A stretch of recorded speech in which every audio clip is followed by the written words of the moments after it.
Salut tout le monde, vous allez bien? Je voulais juste prendre un petit 2 minutes pour vous expliquer comment c'était génial d'être en cétogène. Ça fait maintenant 1 an que je fais le keto et ça a littéralement changé ma vie.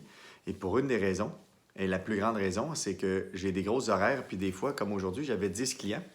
Et puis, quand j'avais 10 clients, il fallait toujours que je planifie mon horaire alimentaire autour de mes clients. Je n'avais pas le choix. Fait que des fois, je mangeais dans l'auto, je me prenais des shakes, j'étais tout le temps bourré, j'étais tout le temps ballonné.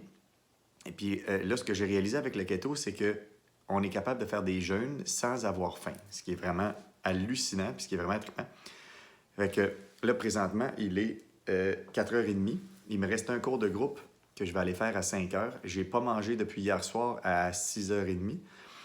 J'ai pas faim, j'ai full énergie, j'ai pas de fatigue, j'ai pas rien. Ce qui est vraiment, vraiment trippant.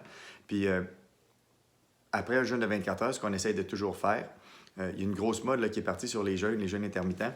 Ce qui est important de faire quand on fait un jeûne comme ça, c'est de toujours faire un petit retour alimentaire assez doux. Donc là, quand ça fait 24 heures comme ça, ce que je vais faire, c'est que je vais me faire un bouillon d'os de poulet que je vais prendre pendant mon cours de groupe dans une petite tasse réchaud. Et puis après ça, quand je vais revenir, je vais souper vers 6h30, 7h. Donc ça va me faire un 24-25 heures de jeûne que je vais briser tranquillement pas vite avec un bouillon d'os, puis je vais rajouter juste un petit peu de beurre dedans. Donc je vais avoir un petit peu de gras puis un petit peu de légumes.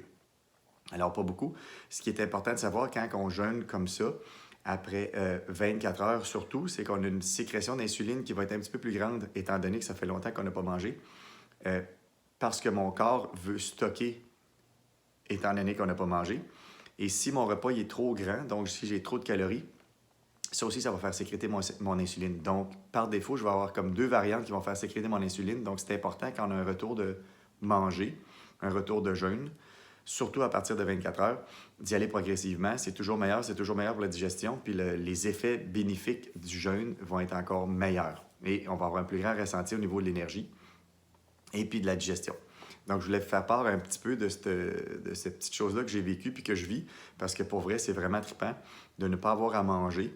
J'adore manger, mais de le planifier comme ça autour de ses horaires de travail, c'est vraiment super cool qu'on n'ait pas à planifier d'avoir à manger dans la voiture. Alors, passez une belle soirée. Puis je voulais vous faire part de ce petit passage de vie que j'apprécie vraiment beaucoup depuis que je suis en cétogène. Bonne soirée.